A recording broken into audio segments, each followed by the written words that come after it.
안녕하세요. 우리 친구들이 좋은 만화를 그리려고 열심히 노력은 하는데 생각처럼 결과가 나오지 않아서 상당히 고민하고 있는 경우들을 보게 돼요. 저도 전에 그런 고민들을 했습니다. 저 나름대로 사람들에게 잘 전달이 되고 또 이렇게 봤을 때 자연스러운 느낌을 주는 그런 만화를 이제 그릴 수 있게 됐어요. 그러다 보니까 노하우들이 많이 생겼죠. 그런 노하우 중에 오늘은 여러분들에게 이 효과선에 대한 노하우 좀 알려드릴까 합니다. 자, 지금부터 시작할게요. 얍! 대부분의 웹툰을 그리시는 작가분들이 포토샵을 이용해서 작업하고 있는 걸로 알고 있어요. 포토샵은 최신 버전과 옛날 구버전이 있는데, 자, 이 버전은 포토샵 CC 2017년도 이제 최신 버전이고요. 이 버전의 장점은 액정 타블렛이 지원이 된다는 거예요. 그래서 화면의 터치라든지 이런 것들이 자유롭고 또 기능도 다양하고 편리하게 이렇게 사용할 수 있고, 옛날 9버전, 이건 제가 대학교 때 사용했던 버전인데요. 포토샵 7.0이거든요.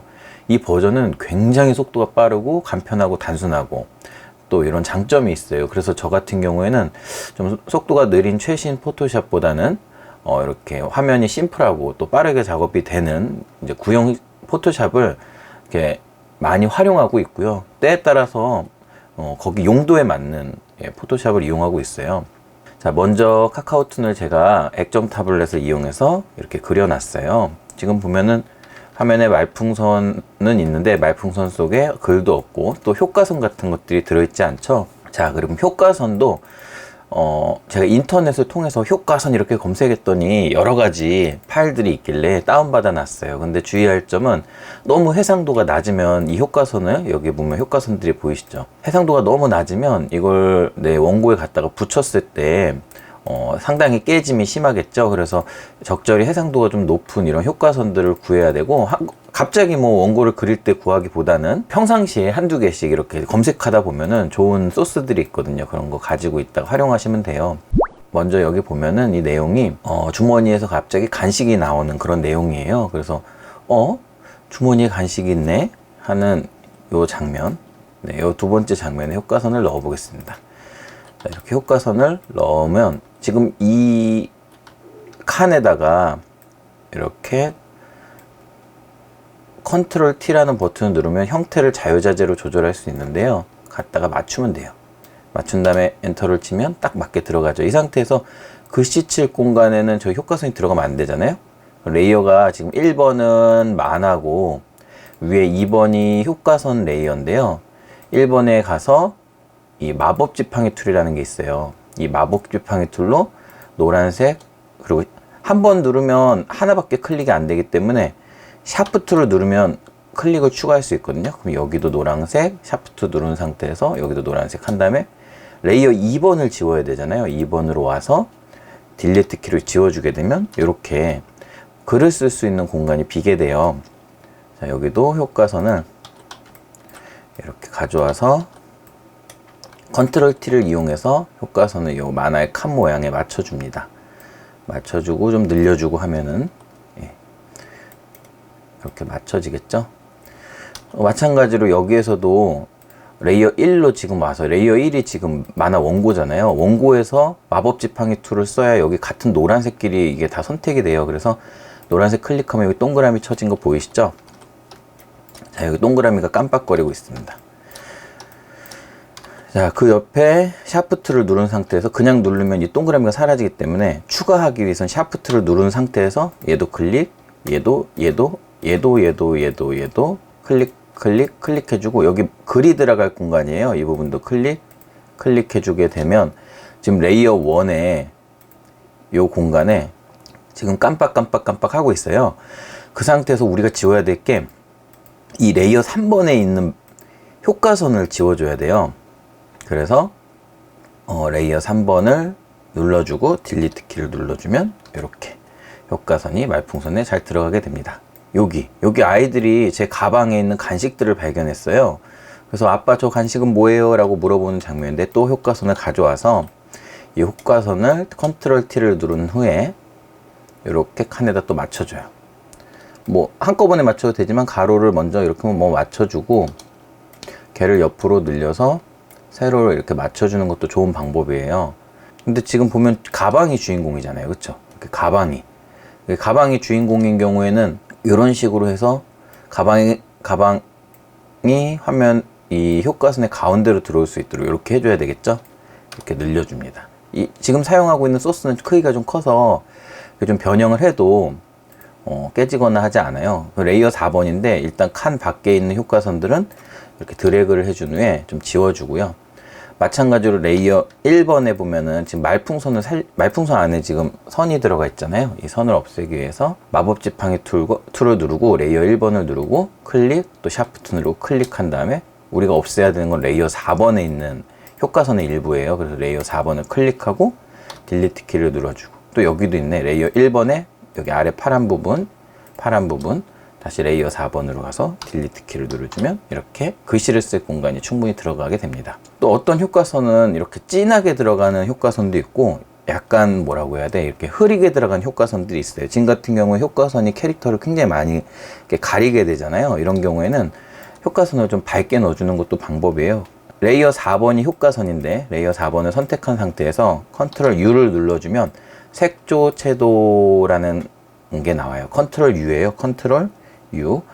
그러면은 여기서 밝기를 이렇게 높여주면, 자 보시다시피 효과선이 아까는 검은색이었는데 어떻게 됐죠? 이렇게 색깔이 밝아지고 있습니다. 이렇게 해주면 지금 확대해 보시면 이 색깔이 회색이 돼 가지고 칸에 이렇게 효과선들이 걸리는 모습이 보이실 거예요. 그래서 요걸 어떻게 없애냐, 레이어 4번의 위에 보면 표준이라고 써 있는 부분이 있어요. 표준. 이 표준을 누르면 네 번째 곱하기 모드라는 게 있는데, 이걸 하게 되면 이 선들이 밑에 있는 검은색 선들과 합쳐지게 돼요. 이렇게. 자, 이번에는 또 어떤 효과선을 넣을 거냐, 여기 보면 그건 아빠의 보물이란다 라는 이야기를 하는 장면이 있어요. 이 장면은 어떤 이런 효과선보다는 제가 봤을 때 이런 아기자기한 연필 느낌, 낙서 느낌, 이런 거 살려주면 좋을 것 같아요. 그래서 얘를 이렇게 갖다 붙이는데 보시면 소스가 굉장히 크기가 작기 때문에 많이 늘리면 나중에 원고에서 깨져요. 이런 경우에는 이 소스를 여러 개로 이렇게 복사를 해서 사용하게 돼요. 여러 개로 이렇게 복사를 한 다음에 이 하나로 만든 소스를 칸에다 채워 넣게 되죠. 이렇게 칸에다 채워서 이렇게 좀 갖다 맞추고, 그 다음에 얘를 일단 잠깐 꺼 놓고 배경으로 가요. 배경이 지금 원고가 레이어 1이잖아요. 레이어 1에서 분홍색 부분이 배경이거든요. 분홍색을 이렇게 클릭해 줍니다. 역시나 여기 클릭하고 그 다음에 여기 클릭하면 원래 클릭했던 부분들이 사라져요. 그러니까 클릭을 한번 한 후에는 추가로 클릭할 때 샤프트를 누른 후에 그 영역을 클릭해 주시면 이렇게 추가가 됩니다. 그럼 이 상태에서 우리가 아까 지워야 되는 부분이 레이어 5번이잖아요. 근데 그냥 지우면 거꾸로 이렇게 캐릭터는 남고 배경만 지워져요. 근데 우리는 반대로 해야 되잖아요. 그래서 얘를 뒤집어 주는데 위에 선택이라는 메뉴가 있어요. 이 선택에서 보면은 반전이라는 메뉴가 있는데, 이게 뭐냐면 내가 배경을 선택했어요. 그럼 배경을 선택한 부분에 선택을 배경이 아닌 그 배경의 나머지 부분으로 뒤집어 주는 거예요.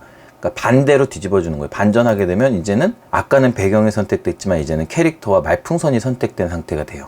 이 상태에서 레이어 5번을 누르고 딜리트를 지워주게 되면 깔끔하게 배경만 남게 되고, 아까 분홍색을 살리고 싶다 하면은 이 표준 모드를 곱하기로 하면 밑에 있는 분홍선이 이게 위로 올라오게 되고요. 곱하기를 다시 표준으로 하게 되면 합성했던 이미지만 남게 돼요. 그래서 저 같은 경우는 밑에 있는 분홍색을 살릴 거라 곱하기 모드로 바꿀게요. 이런 느낌이 들어가면 만화 원고가 되게 만화다운 느낌이 살아요. 그래서 우리 친구들이 이런 소스를 평상시에 좀 모아두거나 난 이런 소스가 정말 필요한데 구할 데가 없으면 저한테 요청을 해주시면 제가 몇 개씩 골라서 좀 이렇게 보내드릴 수도 있죠.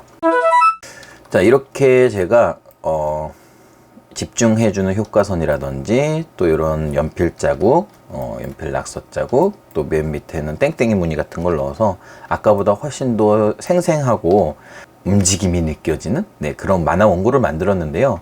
이 좋은 만화 원고는 이렇게 효과선을 잘 활용을 하셔야 돼요. 여러분들은 그림과 말풍선, 칸 이 정도에 굉장히 집중을 하시는데, 효과선을 잘 살리게 되면 정말 보는 사람으로 하여금 집중력을 확 높여주고 또 그 만화가 훨씬 재미있어요. 생동감이 넘치게 되거든요. 그래서 여러 가지 효과선이 있는데 이런 부분들도 제가 여러분들께 나중에 한번 정리를 해드려서 여러분들이 그걸 활용해가지고 만화를 그리시게 되면 아마 엄청나게 느낌이 좋은 그런 좋은 원고를 만들 수 있지 않을까. 우리 친구들은 보통 그림체를 되게 중시하잖아요. 물론 그림체 아주 중요하죠. 만화에서 사실 뭐 캐릭터나 그림체만큼 또 중요한 게 어디 있겠어요. 하지만 실제로 만화를 그리게 되면 막상 이제 그림을 그리게 되면 가장 중요해지는 게 그림체가 아니라 오히려 이런 효과선이라든지 또 연출이라고 하는 건 더 이렇게 뭐 집중할 수 있게 해주는 여러 뭐 방법들인데요. 이런 연출과 효과선 이런 것들이 훨씬 더 중요해지게 됩니다. 우리나라가 참 제가 보면은 좋은 나라인 것 중에 하나가 웹툰 작가들이 그림을 다 잘 그리는 게 아니라 물론 잘 그리시는 분도 있지만 그림을 못 그리는 분들이 더 많아요. 그림보다 이분들이 정말 중요하게 생각하는 건 스토리인데 그 스토리를 뭐 그림을 잘 그린다고 해서 표현되는 게 아니라 이런 효과선 또 이런 어떤 칸과 칸의 어떤 연결 또 적당한 그림들을 배치하고 또 어떤 뭐 장면을 삽입하고 마치 물이 흐르듯이 읽히게 해주는 그런 연출이라고 하는데 이런 것들이 잘 이루어져야 보는 사람으로 하여금 그거를 그대로 느낄 수가 있거든요.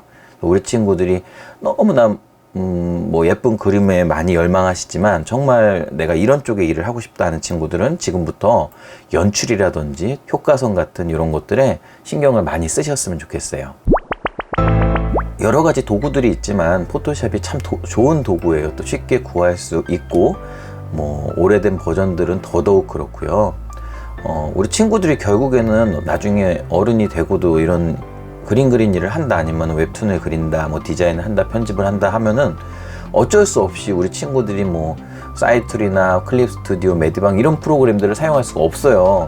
그런 프로그램은 사실 굉장히 한계가 있고 좀 전문적이진 않기 때문에 결국은 포토샵을 만져야 돼요. 그래서 포토샵은 또 배울 수 있는 것도 많고 인터넷에 좋은 강의도 많고 또 프로그램도 구하기가 쉽고 그래서 여러분들에게 이런 강의가 그냥 한번 꼭 이걸 알고 이렇게 하시지 않더라도 한번 옆에서 이렇게 본 것만으로도 적지 않은 도움이 될 거라고 저는 생각하고 있습니다. 여러분 이렇게 영상 봐주셔서 감사하고요. 저희 유튜브에 이렇게 좋은 영상들 많이 올리고 있어요. 주변에 홍보도 많이 해주시면 좋겠어요. 여러분들에게 도움이 됐길 바랍니다. 혹시 궁금한 점들이 있으면 언제든지 제 이메일이나 또 여기 뭐 댓글을 통해서 질문을 남겨주시고요. 감사합니다. 우리 친구들 안녕.